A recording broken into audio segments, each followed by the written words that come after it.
sini. Di sini saya akan share konten apa kata mereka. Yang mau saya share adalah bagaimana kita memutus rantai COVID-19 dengan cara work from home. Dan apa komentar mereka mengenai work from home serta stay at home, terus local distance, social distancing. Oke, ini beberapa video dari orang tua wali murid kami. Lalu ada juga dari guru, rekan kerja saya, dan anak-anak sekolah.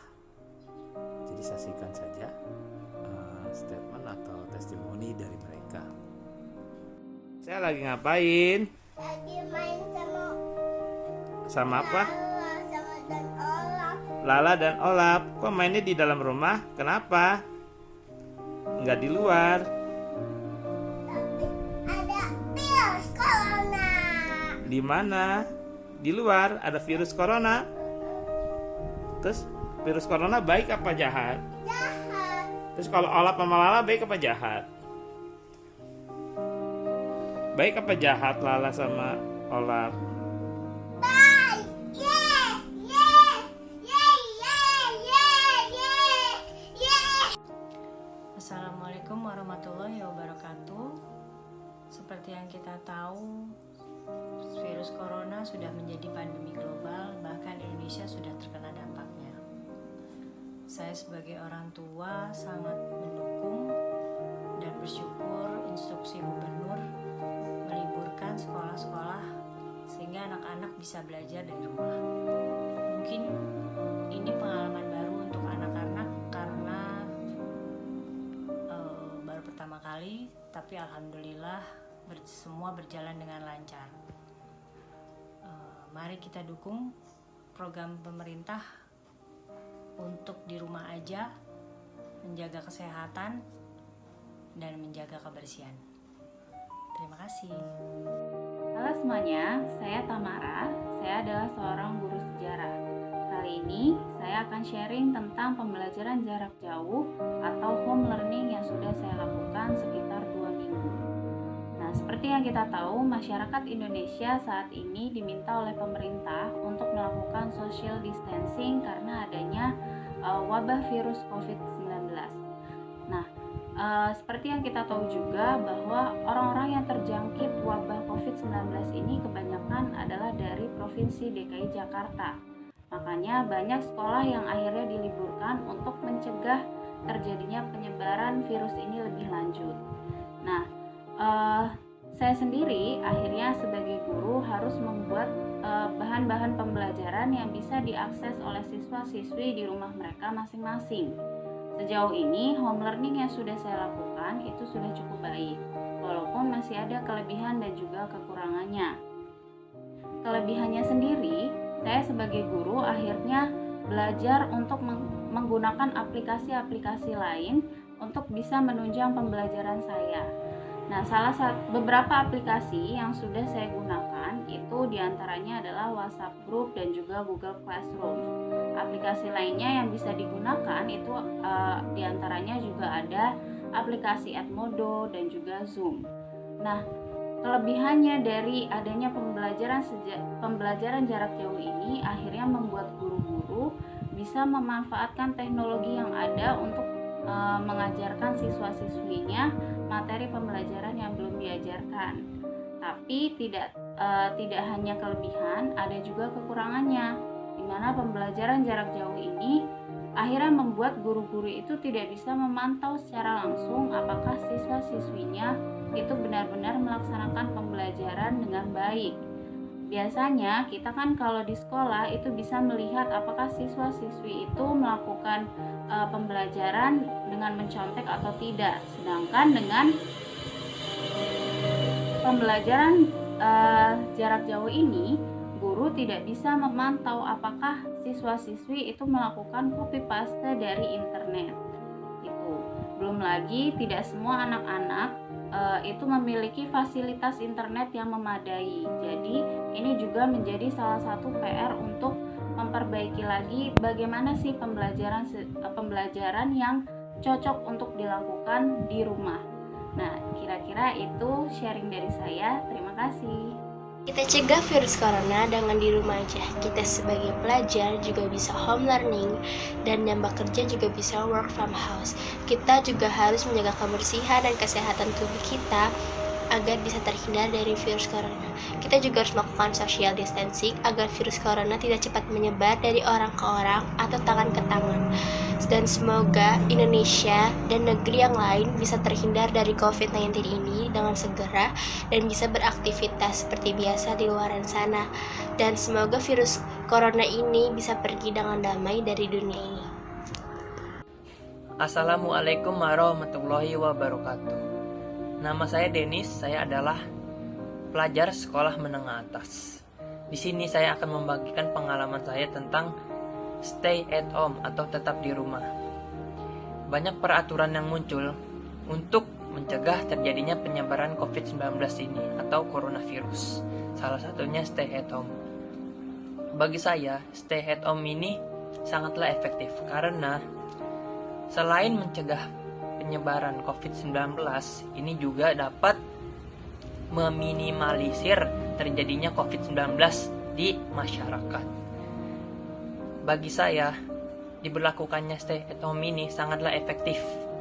Mengapa? Karena seorang pelajar tetap mendapat pembelajaran secara online walaupun sekolah sedang diliburkan. Jadi, mari kita sama-sama cegah penyebaran COVID-19 ini dengan cara stay at home atau dengan cara lainnya seperti mencuci tangan, menggunakan hand sanitizer, memakai masker, dan sebagainya. Jadi, mari kita bersama-sama lawan corona.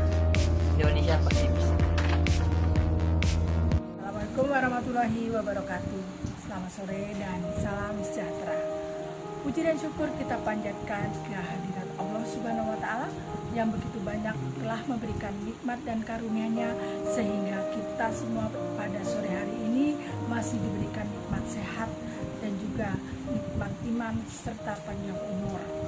Alhamdulillah, ibu-ibu semua dan juga orang tua murid SMA Negeri 93 khususnya kelas 10, saya berharap kita semua tetap dalam lindungan Allah Subhanahu wa Ta'ala.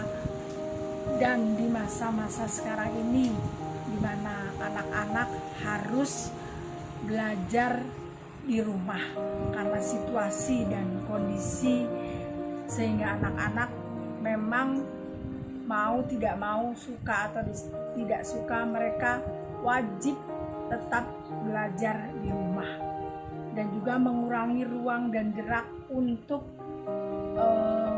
bepergian dan juga keluar dari rumah.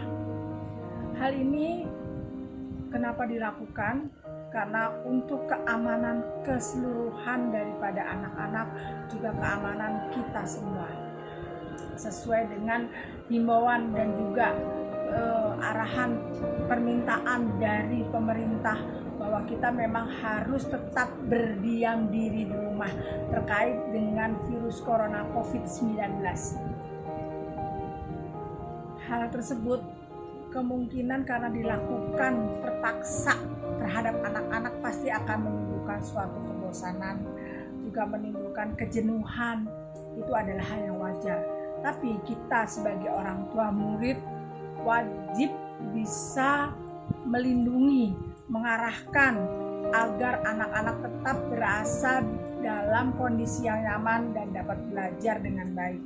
Pada kesempatan ini saya juga mengucapkan terima kasih kepada seluruh jajaran guru SMA Negeri 93 bahwa semuanya sudah difasilitasi walaupun mereka harus belajar dengan menggunakan fasilitas smartphone ataupun IT. Tetap pembelajaran dapat dilakukan di rumah secara nyaman. Hal ini harus ada sinergi dan kerjasama komunikasi yang baik antara orang tua murid, anak, dan guru. Walaupun itu hanya dilakukan melalui komunikasi by handphone. Tapi saya yakin dan percaya semua orang tua murid tetap bersemangat dan tetap bisa merangkul dan melindungi anak-anak kita. Semoga apa yang menjadi kan wabah pada hari ini, menjadikan hal yang intinya dapat memberikan suatu hal yang refleksi daripada kebaikan untuk semuanya. Kita ambil positifnya dan kita buang hal-hal yang negatif. Tetaplah berpikiran positif, insya Allah semuanya akan terlewati dan memberikan manfaat yang baik. Saya tutup dengan mengucapkan alhamdulillahirabbil alamin, wabillahi taufik wal hidayah, wassalamualaikum warahmatullahi wabarakatuh. Assalamualaikum warahmatullahi wabarakatuh. Nama saya Taufik Farosya dari 10 MIPA 4 Sen 28. Saya akan memberitahu bagaimana cara menghindari COVID-19 atau lebih dikenal dengan Corona. Cara pertama adalah cuci tangan setiap melakukan atau menyentuh sesuatu. Kedua adalah tidak menyentuh mata, hidung atau mulut jika belum dicuci tangannya. Yang ketiga itu tidak selalu menjaga jarak antara orang yang sakit satu sama lain. Yang keempat adalah memakai masker jika perlu. Nomor 5, selalu diam di rumah, kan nanti kalau areanya itu kalau rumah Anda kena area yang kena area corona, tetap di rumah. Tapi kalau enggak tapi dekat, jauhi daerah itu sampai coronanya udah selesai ditangani. Itu selesai. Assalamualaikum warahmatullahi wabarakatuh. Itu tadi beberapa pendapat dan testimoni, cara pandang dan opini mereka mengenai WFH, work from home, local distance, lalu ada stay at home, dan social distancing. Terima kasih. Kita akan bertemu lagi di konten-konten saya berikutnya. Bye-bye.